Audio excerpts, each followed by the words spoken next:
sky over the Western Pacific has grown increasingly crowded, not with stars, but with missiles.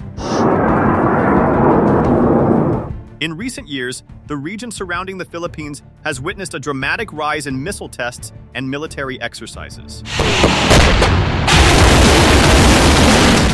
In 2023, Kim Jong-un oversaw a series of hypersonic missile launches by the North Korean military, weapons capable of traveling at extreme speeds and maneuvering unpredictably in flight.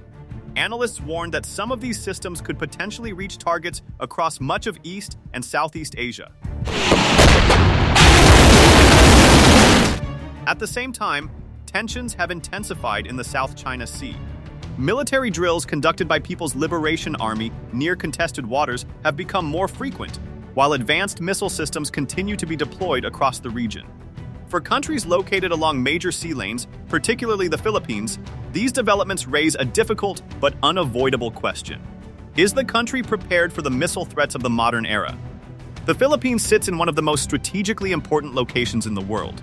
Positioned between the Pacific Ocean and the Asian mainland, the archipelago forms part of the maritime crossroads through which enormous volumes of global trade move every year. Tankers carrying energy supplies, container ships transporting electronics and manufactured goods, and naval vessels from multiple countries all pass through nearby waters. But geography can be both a blessing and a vulnerability. Being located near the heart of the Indo-Pacific means the Philippines lies close to several potential flashpoints. From the Taiwan Strait to the South China Sea, military tensions between major powers have steadily increased. Missiles, once seen mainly as tools of major wars, are now central to everyday strategic planning. For decades, the Philippines focused its military primarily on internal security challenges rather than large-scale external threats. As a result, its defense structure developed around counter-insurgency operations and maritime patrols rather than high-technology air and missile defense systems. Today, however, the security environment has changed dramatically. Missile technology is spreading rapidly across the Asia-Pacific region. Countries such as China, North Korea, and even distant powers like Russia have expanded their missile arsenals, including ballistic missiles, cruise missiles, and emerging hypersonic systems. Some of these weapons are designed to strike targets hundreds or even thousands of kilometers away with increasing accuracy. For a country like the Philippines, this trend creates a serious vulnerability. Major population centers, cities such as Manila, Cebu, and Davao, sit within potential strike range of several regional missile systems. Critical infrastructure, including ports, air bases, power plants, and communication hubs, could also become targets during a conflict scenario. Yet despite these risks, the Philippines currently lacks a comprehensive missile interception capability. Unlike countries that operate advanced air defense networks, the Philippines does not yet possess an integrated national missile shield. Its existing air defense assets are limited, and early warning systems capable of detecting incoming missiles remain underdeveloped. Instead, the country relies heavily on its security partnership with the United States through the Mutual Defense Treaty. This alliance provides an important deterrent, but relying solely on external support leaves strategic gaps. A national missile defense system could fundamentally change that equation. At its core, missile defense is about protection, protecting civilians, protecting infrastructure, and protecting the ability of a country to function even during periods of crisis. When an incoming missile can be detected and intercepted before it reaches its target, the consequences of an attack are dramatically reduced. Studies by defense research organizations have suggested that effective missile interception systems can significantly reduce casualties and economic damage in conflict scenarios.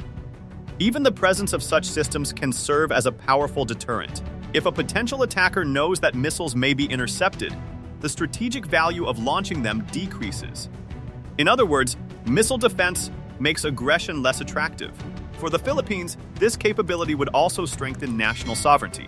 A country that can defend its own skies has greater independence in making strategic decisions.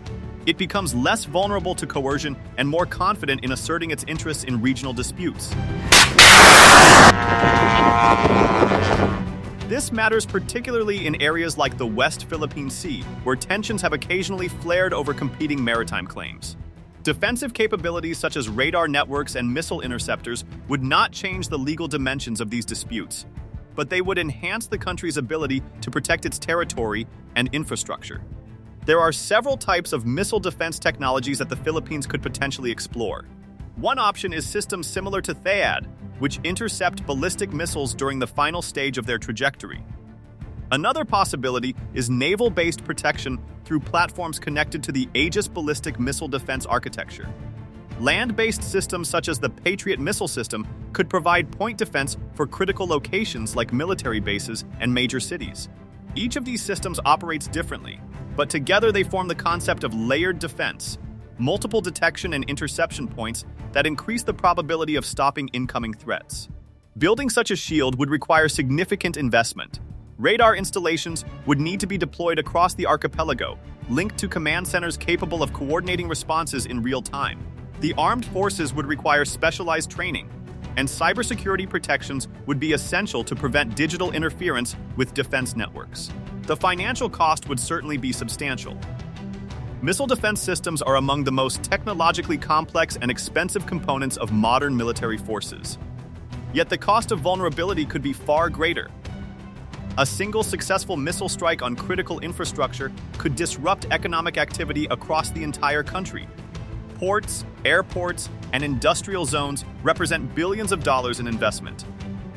Damage to these facilities could ripple through supply chains, disrupt trade, and undermine investor confidence. Conversely, strong defensive capabilities can reassure both domestic industries and international partners. When investors see that a country takes security seriously, confidence grows. Stability and security remain key factors in economic development. Missile defense also has diplomatic dimensions. A defensive shield is fundamentally different from offensive weaponry. Its purpose is not to threaten neighbors, but to protect national territory. Many countries that maintain missile defense systems, such as Israel, South Korea, and Japan, frame them as purely protective measures. Israel's Iron Dome has intercepted thousands of rockets aimed at civilian areas, dramatically reducing casualties. South Korea's deployment of THAAD provides protection against missile threats from North Korea, while Japan has invested heavily in Aegis-based defenses to safeguard its islands and maritime approaches. These examples illustrate a key lesson. Missile defense works best as part of a layered, integrated system supported by strong alliances. For the Philippines, partnerships with countries like the United States, Japan, and South Korea could help accelerate the development of such capabilities. Technology transfer, joint training exercises, and shared early warning data would strengthen both national and regional security. Of course, building a missile shield would not be without challenges. Budget constraints remain a major consideration. Defense spending competes with many other national priorities, including infrastructure, healthcare, and education. Policymakers would need to carefully balance these demands while explaining to the public why strategic defense investments matter. There are also diplomatic sensitivities. Some neighboring powers might view the deployment of missile defense systems with suspicion, interpreting them as part of a broader military alignment.